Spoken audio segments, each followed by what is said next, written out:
If you're anything like me, you probably don't know really anything about cybersecurity, but we're going to change that. Stick around.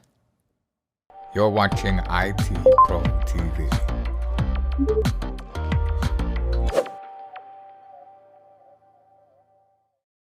Hey, thanks for joining us for Certified Ethical Hacking version 12. I'm your host, Sophie, here with Daniel Lowry, who's supposedly going to be teaching us some stuff. I don't know. I mean, that's the idea. I don't know that I have a whole lot of faith in that, but I guess we'll see. We're going to learn. Sus? Oh, I know how much I would she love loves it. that. I would love it if you never said that again. We're going to talk today about just some basic cybersecurity concepts, as you might have gathered from the title of the episode. Daniel, we're going to cover 5 elements to start. Is that right? Yeah, that's where we're going to hit the ground going, because we do have quite a bit of content to get through in this episode. I know it's the first one out of the gate, and we're all like, all right, you got to turn in the fire hose on you. But hey, welcome to cybersecurity. If you can't take the heat, get out of the kitchen, right? So today, yes, we have some 5 elements of basic cybersecurity things that we're going to start off with, and a couple other things we want to move into as well. But right there, out of the gate, we kind of want to start off with something I know you know and love. The iron triangle. The iron. It's like the Bermuda Triangle, because I Except get it's lost in it. It's great. I get She lost. just stares at its beautiful blue eyes and says, "Oh, iron triangle, woo me." Right? Or better well known as the CIA triad, right? This is the confidentiality, integrity, and availability little thing. Hopefully you've heard of that. If not, no big deal. It's not huge, but you do need to know it for your exam. And it is kind of just good practice, cybersecurity wise. So what do we mean when we say confidentiality? Any care to take a guess on that there, Sophia? I would guess that means that anybody that's not supposed to see the data is not seeing the data or the information. Anybody that's not supposed to see stuff does not see it. You see? Only the permitted eyes. Sophia gets it. I do. Be like Sophia. I do. Right? That's how it works. Yes, it's confidential. Only the people that should see it are able to see it. And we're talking about data typically. Yeah. Right? So this will be PII or, IP, research and design, that kind of stuff, right? Should stay secret. And even within your own organization, Kelly in finance does not need to know what's happening in R&D, right? And see that stuff, right? It just doesn't make sense. So that's how that works. Confidentiality. Integrity. That the data we have made and have continues to be the data we have made and have, and hasn't been changed by any unauthorized means, right? It has integrity. It is integral. It has stayed together as we expect. And only like an authorized change has been made, if a change at all has occurred, right? So let's say, someone gets married, their last name changes. Okay, I'm going to go into that data and change that name. That is an authorized, a realistic change that needs to be made. And that keeps the integrity of it, but it's only been made by people that have that. Okay, and then availability is, well, that it's available, right? What good is data if I can't get at it? And that, of course, would only be those folks that should get at it. But think of it in terms of something like a website, right? If you have a website and maybe like an online store or storefront, that kind of thing, if I, as a consumer, cannot access that store, it's not available. And that's not good for you. So we want things to be available to whom they should be available to. That's the idea behind availability, that when needed, it is there and can be accessed.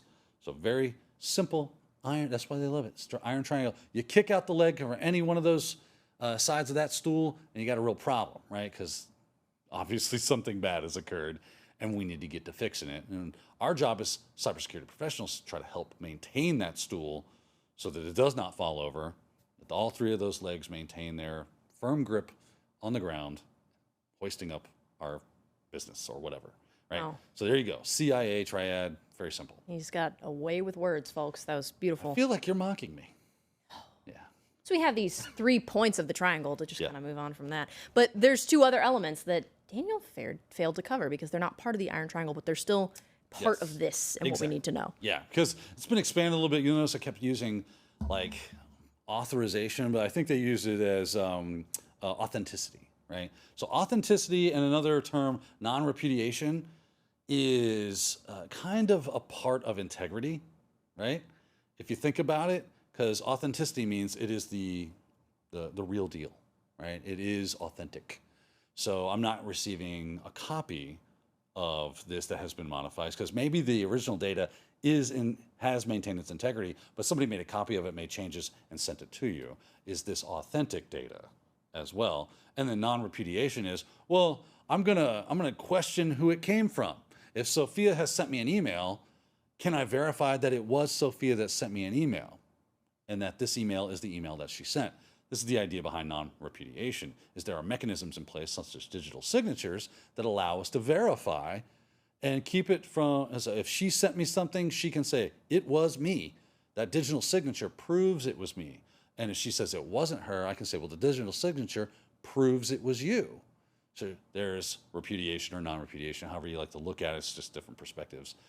But usually you hear it as non-repudiation. It's that ability to verifiably say with confidence that the thing was done by X, Y, or Z person, or the this is authentic, right? They all kind of work together in a lot of different ways, but we've seen that teased out into their own kind of sections here lately, and that's how they give it to you in CEH. So that's how you want to remember it. You got the CIA triangle, right? Confidentiality, integrity, availability, and authenticity, and non-repudiation. Know those factors, those terms and definitions, have kind of a working model of that. You should do well on your exam. Oh, okay, good to know.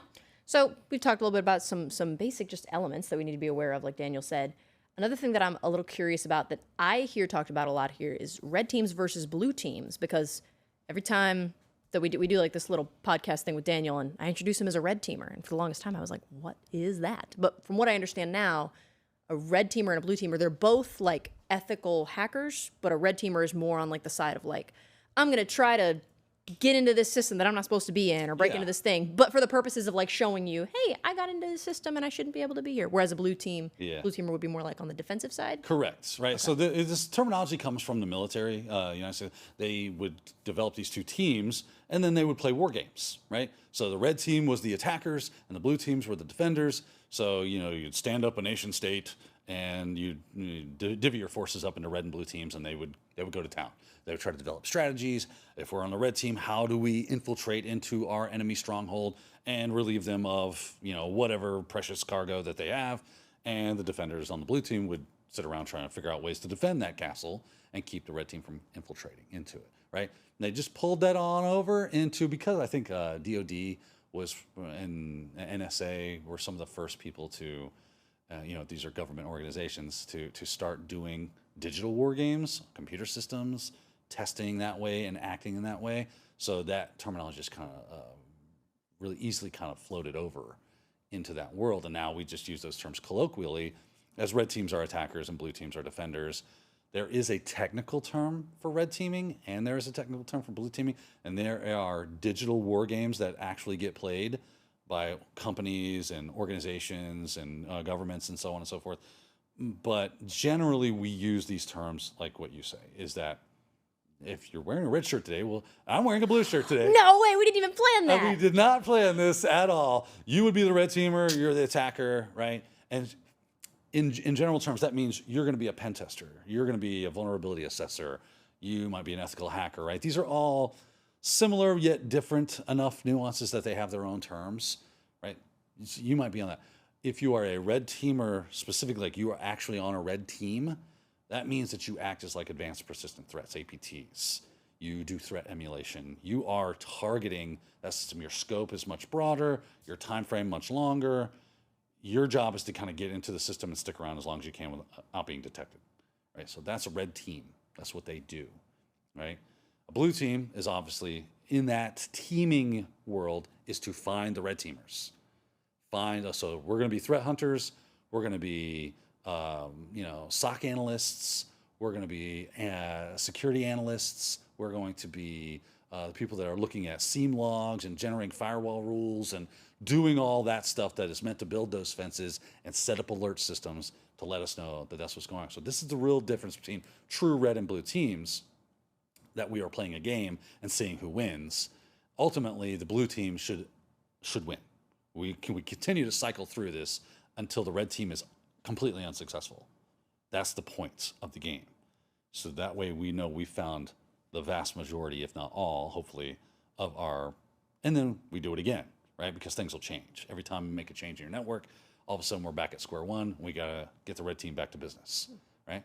So yeah, it's really cool. But generally, if you say a blue teamer, it's just someone who works in cyber defense in some capacity. If you say a red teamer, then they are someone who works offensively for the betterment of the blue team in some capacity, pen testers, so on and so forth.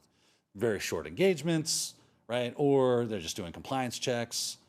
If I run a vulnerability assessing tool, what do we find? That could be a part of a compliance check. So when you said like it's the blue team's job or the red team's job is to like try to go as long as they can undetected. Yeah. It just reminded me, like, this sounds like a really intense game of hide and seek with like much higher stakes. Yeah. Like I'm here and you don't know that I'm here. That's and then if you exactly find me, right. it's like, Yeah. I No, lose. it's actually, you should go. I mean, it's weird. It's a good thing, It's yeah. a dichotomy, right? Yeah. It's like, oh, you found me, but good job. Yeah, Right? yeah. Like, that's a good thing that you found me. Let me try something else. Let's Yeah, see how you yeah. throw this pitch down the. See how you do next time. Yeah, that's Yeah. right. Maybe you won't be so lucky. Okay. Yeah, wow. but that's it. That's red team and blue team. Yeah. I know I kind of camped out on that, but There was some real vitriol behind that statement. I feel nuance like that goes on in that. Yeah. Yeah. Okay. Well, now that we kind of understand that, because that was one thing that when I first started working here, I heard that term a lot. So now I know. The other thing is, I'm gonna channel my inner Alex Trebek here. What is hacking? That's fun, right? You think, why are we talking about it? I think you should probably know what that is. It's certified ethical hacker. You probably have some idea. But unfortunately, as you might have experienced in this world, media and marketing and things like that, they tend to grab onto terms that people are hot about and then start to mold them into something that they might not actually be. Weird, but hey, I don't make the rules. I just, follow them. So we do need to understand what hacking is and what a hacker is, right? So hacking means that I'm using computer skills that I have to manipulate a computer system. Now, much like other tools, right? You got to remember that's a tool. That's a tool set or a skill set. Those are tools in the philosophical way, all right? But if I use them for good, I'm a good hacker. If I use them for bad, I'm a bad hacker, right? So just because someone hacks doesn't necessarily mean they're bad. It just means that they have a set of computer skills that they use to do weird things with computers. Try to make them. It's like, cool. I see what it can do. But what can I make it do? Yeah. Right? And this might not necessarily be good or evil. It's just that you're manipulating the system to do things that it wasn't designed to do. Yeah. That's what hacking is, and a hacker is someone that engages in that. Yeah, it's true. It's not always a bad thing. I remember Correct. hearing about like the local campus was doing like a hackathon. Yeah. And at the time I was very confused. I was like, that seems like it should be illegal. It was a couple years ago. Before I knew anything, I was just a babe in the woods. I knew nothing. Yeah. And now I know it's not always a bad thing. And there's different categories of hackers. So a hacker with bad intentions, I guess, would be maybe like a black hat. Yes. Okay. So, and that that's good that you bring up that terminology as well, because if we just left it with hacker, that can be a bit too ambiguous, right? And that's why the media, anytime they report on something that's been done through a computer system, they're talking about hackers. So we get this idea that all hackers are bad due to a skewed perspective, right? Because all we ever hear about hackers is when they do bad things. There are great hackers out there that do really good things. Hopefully that's why you're here, because you want to be one of those people. You want to learn those skills and contribute to the betterment of mankind, right? It's just seems like a good idea, so let's all do that. Unfortunately, not everybody feels that way. So there are those black hat hackers out there. And that comes from old Westerns, that's just, it's just how things evolve and move forward. A lot of people liked Westerns as they grew up, and computer systems started to take on a life of their own, and people wanted to be the good guys, the bad guys. Well, in old Westerns, the bad guys, they wore black. They wore a black hat. That's how you knew, that's the bad guy, right? If they wore a white hat, that was the good guy or girl, as it were, right? Yeah. They dressed in a way that helped you identify them easily because it was simplistic storytelling. So they had these mechanisms for doing that. And we just pulled that into the computer world. Cool. I want to designate a bad guy. He's a black hat hacker. A good person, they're a white hat hacker. Excellent. There's also gray hats, kind of fun, right? These are the people that kind of straddle the fence, where maybe they're a SOC analyst by day, and at night they're working for the mafia to, steal credit cards. As you do. As you do. As you do. Day in the life. It must be interesting inside of their head and how they justify these They separate it. Like, yeah. No, that's just I moonlight doing that. That's not my day job. So I found, I think I told you this, but I found a hacker on the darknet, advertising their skills for hire as they are. And They said, I'll do a complete pen test of your system and help you secure your systems, keep guys like me from getting in. But if you want to, get someone put in jail, I'll help you do that too. Or if you want me to steal data from a rival company, I'll do that too. I'm like, this is crazy. And I accept Bitcoin, and it's like this is insane. Like, how do you like they're true mercenary of just whoever pays gets my skills. So I'm guessing that's the mindset of most gray hat hackers. But yeah, they do exist and they are out there. Not the only game in town though. There are things like suicide hackers. Fun terminology there, right? A suicide hacker is someone who is going to hack and then does not care with the fact that they know there's probably a high probability that they will get caught and arrested, but they don't care. They're doing the thing and just going to, suffer the consequences, right? Put them in jail, whatever. So there's those script kiddies. I don't know if you've heard that term before. Yeah. We all start there. So you gotta just embrace your script kiddiness until you move beyond it. But basically, it is a derogatory term, right? It's meant to be pejorative. There's my word of the day calendar coming into effect, right? It's a negative thing. And what it just means is that you probably have some skills in computers, but you don't have a lot of skill, and you're relying on the skills of others for your success, right? So if there's like a proof of concept out there, or using like an attack framework, you don't really know how it works. You just know attack framework, have attack. I send attack against computer. I know enough to make that happen, and I just start firing it off until it worked. I got me one. Right? They're not really. It's like kind of playing a numbers game, like just firing things at the wall. Exactly. They're trying to cast a wider net, right? So they can just just bang, bang, bang, bang, bang, bang, and hopefully they find something and go, oh, cool, I got something. Whereas someone who's gone beyond that would be able to target a system specifically and make their way into said system. They know what those things do, and they can pick their bullets. They're more like snipers, and this person's more like a script kid is more like a machine gunner or a grenadier. Right, they're going crazy, and hopefully it's spray and pray. Whereas when you get beyond that, those black hats and white hats, they're like snipers. One shot, they hit what they're looking for, and they get what they're going after because they have that skill set to be more precise. Right, so that's the idea. What else do we have? Cyber terrorists. Scary. So cyber and terrorists. They're terrorizing people using hacking skills. This is not just cyberbullying. No, this is like human life. Yeah, like, hey, what'd be fun is if we destroyed a waterway that flooded an area and killed a bunch of people. That's unfortunately the world we live in, that there are people out there that would love to see that kind of thing happen. That's why we need your help. Get this certification, learn these skills, get out there and help us stop those kinds of people from doing this. Right? So there's also state-sponsored hackers. These people are usually super elite, right? I have to have fun with the terminology that the kids use, right? They're very skilled because if you work for a nation state like the United States, Russia, England, Israel, right, China, the Koreas, you probably got they have recruitment and like tests and everything to find the best and the brightest to get them to come to work for them. Yeah. And do. That doesn't mean they always have the greatest thing out there, but you know that they're going to have some really skilled people that are doing things because everything they do has to go under the radar, right? They cannot get caught. That is not the name of the game. Not that they don't get caught, but that is not the name of the game, right? So state-sponsored hackers, very skilled.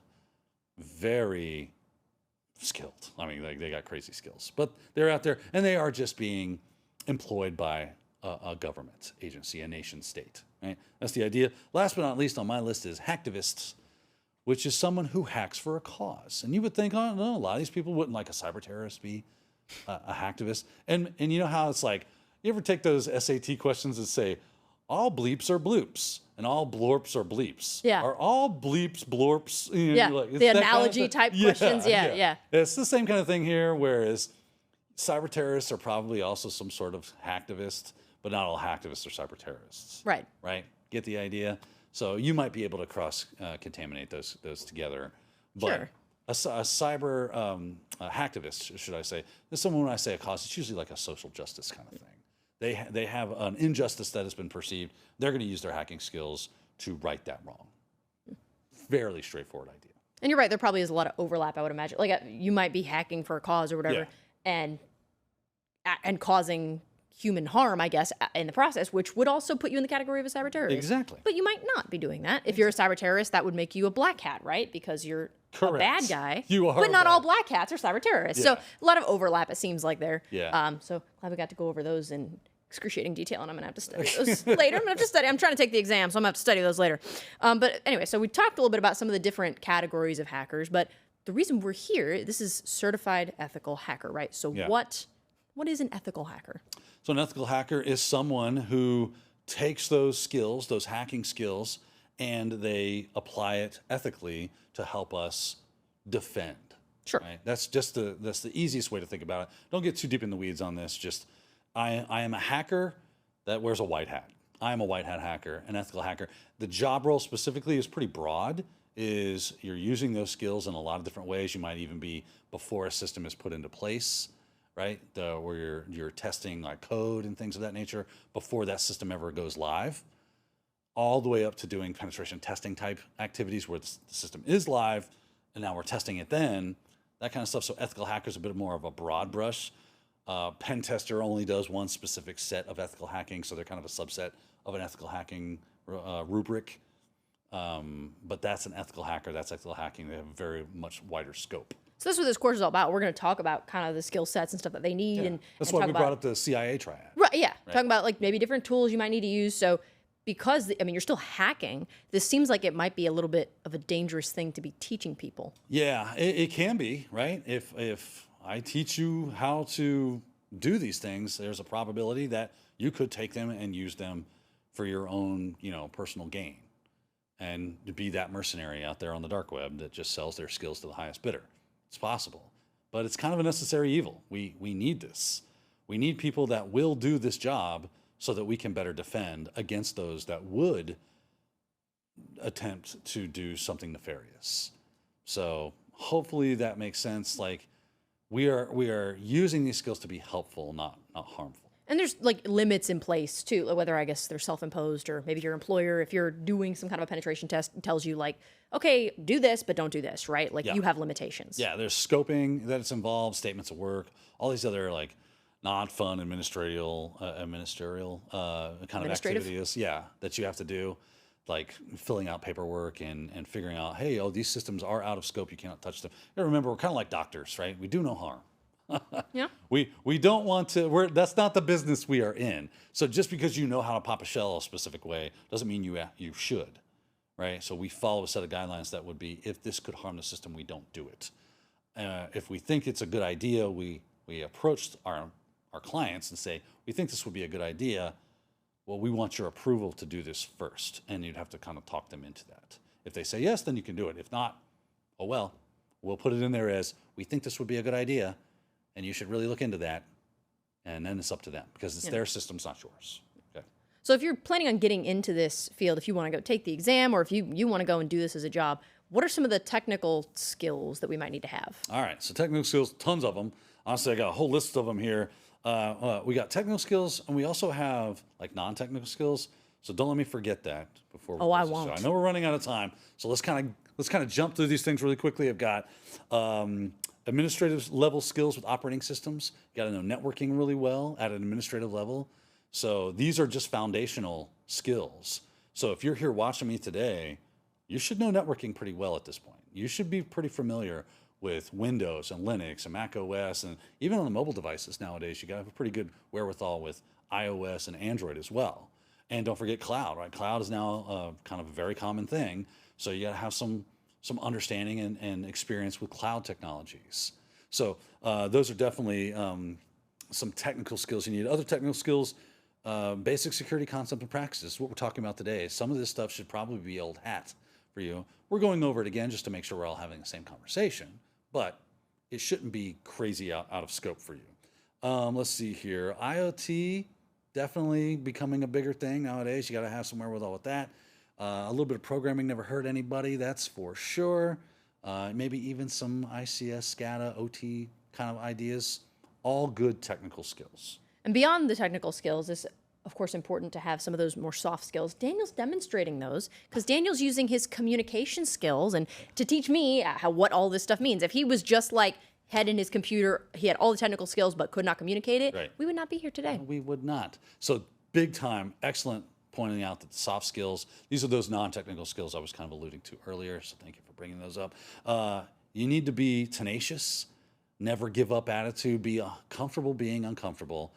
You're always going to be learning something new. Your skill is never honed perfectly. So you always have to be going back to the drawing board, learning new things because things are evolving and changing all the time. You got to be kind of an out-of-the-box thinker. If you can't think outside of those normal constraints and go, what if I do? Oh, look at that, that's weird. You're not going to be very successful at this. It's going to be a very difficult job for you. And then, like you said, soft skills and even a little bit of legal skills.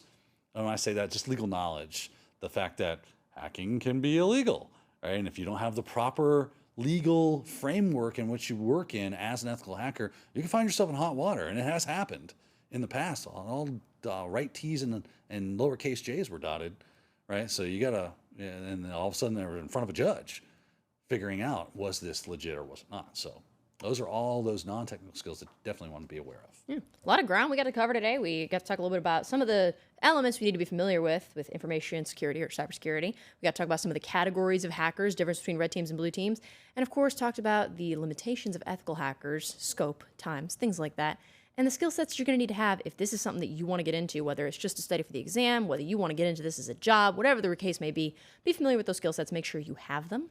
Thank you for walking us through this, and thank you for joining us for these basic cybersecurity concepts. We will see you next time for more Certified Ethical Hacker.